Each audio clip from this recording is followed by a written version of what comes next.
Hey everyone, what's up? Welcome to my channel. So today I'm really excited because we're going to be talking about Heartstopper, both the graphic novels and the series on Netflix. And just a little warning here, I will be spoiling both the novels and the show. So just FYI, if you want to read those and haven't yet, or have the intention to read them, please don't continue watching. I don't want to ruin the beautiful story for you, so please go do that first and then come back and we can chat about it. Over this past week, I have been reading the Heartstopper graphic novels by Alice Oseman. I read the first 4 volumes, and I think there are about 7 are published or available.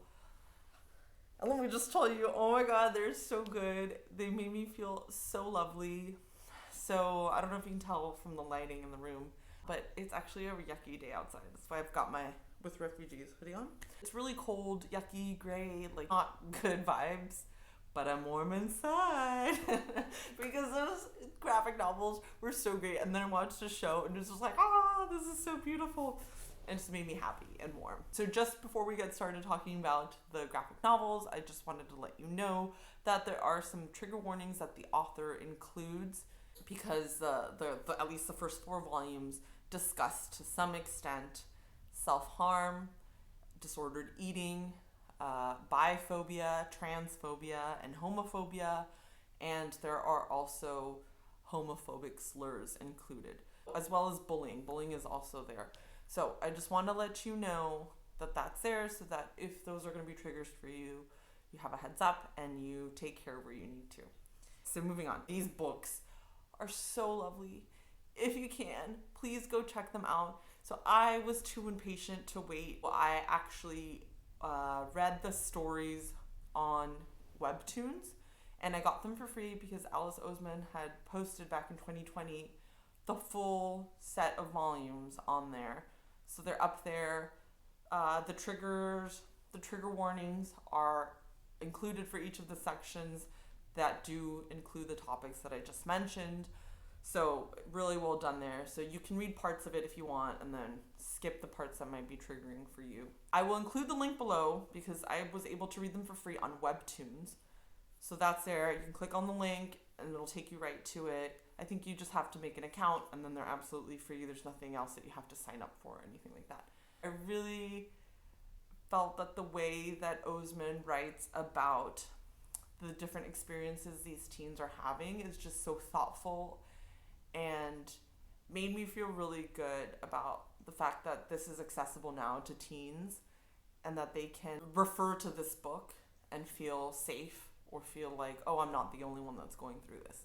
Okay, let me break it down for you what Heartstopper is about. Heartstopper is about 2 characters named Charlie and Nick. So Charlie is in 10th class, or what in the US we would call 10th grade, and Nick is in 11th class.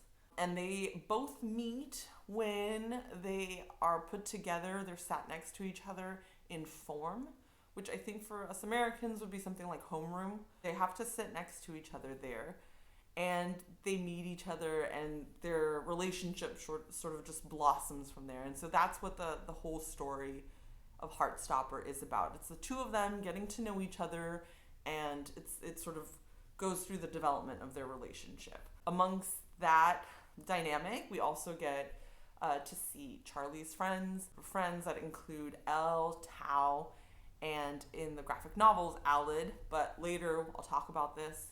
In the TV show, Alid is replaced by a character named Isaac, so plays the same kind of role as Alid does in the books, but different character name and might have a different storyline. I'm not sure yet. We also get to see Nick's friends. Nick is a rugby player and eventually invites Charlie to join the rugby team. We get to see how Nick's friends react to Charlie and Charlie's friends react to Nick and what happens there. It's a really good story. I really appreciated it. It made me feel so warm inside. It was just really great.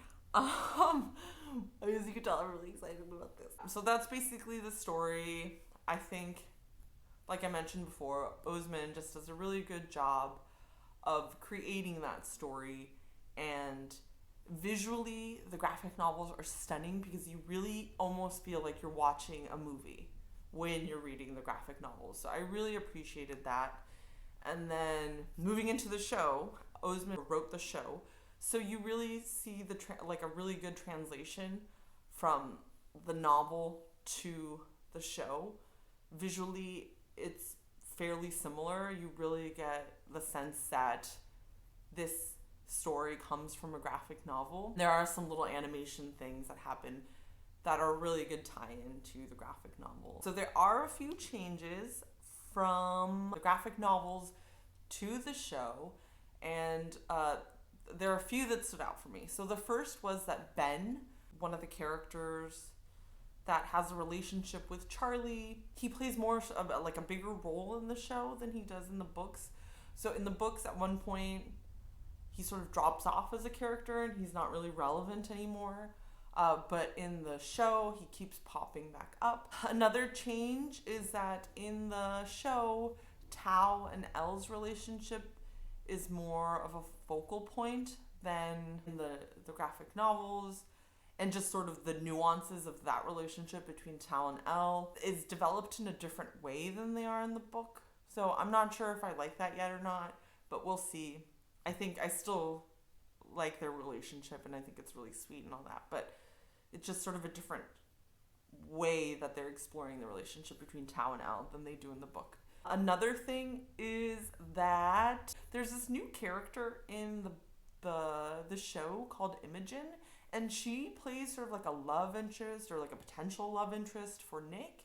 And in the book, that's not there at all. So I don't know why they included that, but I feel like the way by the end of the season, by the 8th episode, like I feel like Imogen wasn't necessary, but I do like the way that her character fit into the story. I think it matched really well with developing who Nick is as a character and as a person. I think it just helped explore another side of Nick that maybe we didn't get to see in the graphic novels as much, but is still very much true to his character in the graphic novels. I think that was really well done. Despite that it's just like a totally new random character, I think they did a really good job there with exploring that relationship between Nick and Imogen. As I mentioned before, Aled is now Isaac, and Isaac in the Heartstopper show is more sort of like a background character and doesn't have as much interaction with the other characters as Aled does in the books. But I think I think something's gonna happen with Isaac's character, and I think that storyline when there's a season 2, because I'm pretty sure they're gonna make a season 2. But fingers crossed. That Isaac's character will get more fully developed in the next season, because so far, like I mentioned, the focus has been Nick and Charlie's relationship, and then Elle and Tao's relationship too. Can I just say real quick, my favorite characters of all in both the novel and the show are Darcy, who is Tara's girlfriend, and that relationship is talked about too in both the show and the graphic novel. And Charlie's sister, Tori. Oh my god, I love her. She's my favorite. She's just like, she's so on point, and she's just like a great big sister to Charlie, and I just love that relationship. And the person they cast to play Tori in the show is exactly like the person I imagined when reading the graphic novel. So it's just really well done, really, really well done. And oh my god, Nick's mom is played by Olivia Colman, which is super exciting. And I was just like, what?